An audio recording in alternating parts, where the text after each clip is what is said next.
Magandang umaga po, DJ Chacha and Kated Felon. Oo, good Opo. morning. Si Tiffany, nakausap na rin natin ito noon, bago po yung September 21 rally. Kamusta ka, Tiffany? Ngayon mabuti naman po at tuloy-tuloy pa din yung mga aktibidad at pagkilos tungkol sa syempre sa usapin ng korupsyon after nung September 21 rally and after din nung panayam natin na tungkol din sa pagpapadala sa akin ng Sabina. subpoena Oo, ng yun nga yun. PNP-CIDG. So, Oo, para mabuti naman.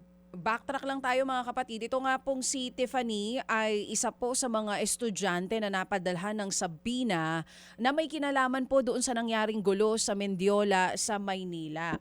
May kinalaman din yan sa pag-uusapan natin ngayon, Tiffany, dahil lumabas sa mga balita, sinasabi ninyo mismo na para sa inyo, ang root cause kung bakit lumiit yung crowd last November 30 ay dahil sa intimidation matapos yung September 21 rally. Can you tell us more about this? Bukod sa'yo, meron or dun sa iba na nakausap din namin dito sa programa, meron pa nga bang iba na mga estudyante ang napadalhan din ng sabina o kaya pakiramdam nila tinakot sila dahil sa kanila pong paglaban against corruption? Una sa lahat, gusto po natin kilalanin yung libo-libong mga kababayan natin na lumabas at nagprotesta noong November 30.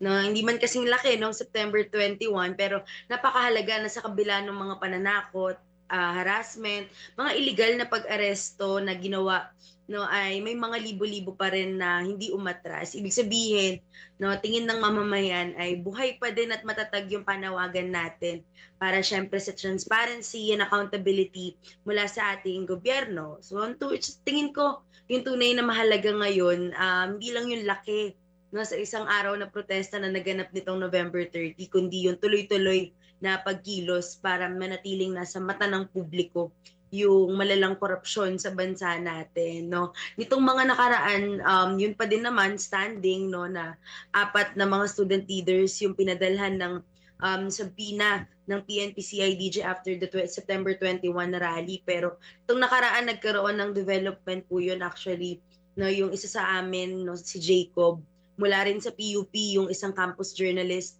na pinadalhan din ng sabina, ay pinadalhan na ng court order, no, mula sa Regional Trial Court na inuhold siya into contempt, nag-submit ng petition yung PNP-CIDG holding him into contempt dahil sa hindi niya pag-appear dun sa investigation na isinasagawa nila with regards to the September 21 rally.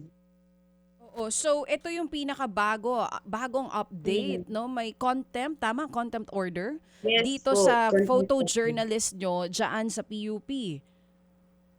Yes O po. dahil yung patawag sa kanya, yung sabina na una niyang natanggap ay hindi niya nga pinuntahan. So tama ba, ikaw ba kasama yung iba pa na mga kabataan na napadalhan din nitong sabina noong una after the September 21 rally? Ano sabi ng abogado ninyo? Ina-expect din ba natin na baka yung kinahinatnan nitong si Jacob, ganun din ang mangyari sa inyo? For the same, siguro for the same reason, hindi din kami nag-appear po doon sa hearing supposedly na ipinatawag ng PNP-CIDG. Instead, kaming apat, sa batay din sa abiso ng aming legal counsel na si Attorney Mark Lim ay hindi rin nag-appear and instead nagpasa ng answer letter stating na kami ay hindi magpapartake sa mga investigations na malinaw naman na naghahanap ng masisisi and matuturo dun sa naganap na insidente noong September 21 rally, which in our case ay kami yung itinuturo dito. Oo. So siguro nung nagkaroon ng developments tungkol kay Jacob na nagpadala ng court order sa kanya, na hinuhold siya into contempt dahil sa hindi niya pag-appear, tinatanaw na rin naman ng aming legal team na hindi malabo na ganito rin yung gawin sa amin or worse, na magkaroon pa ng ibang forms of intimidation or attacks yung PNP-CIDG dahil sa totoo lang tuloy-tuloy po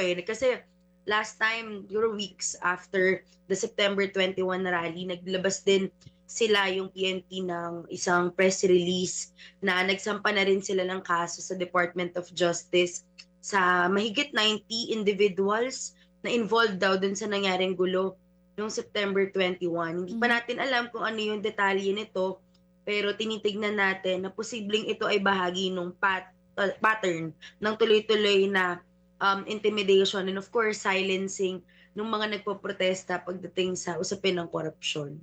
Okay, sige. So ano ang next move ng grupo ninyo? Ditong mga kabataan na mga miyembro ng iba't ibang mga student council sa iba't ibang universidad?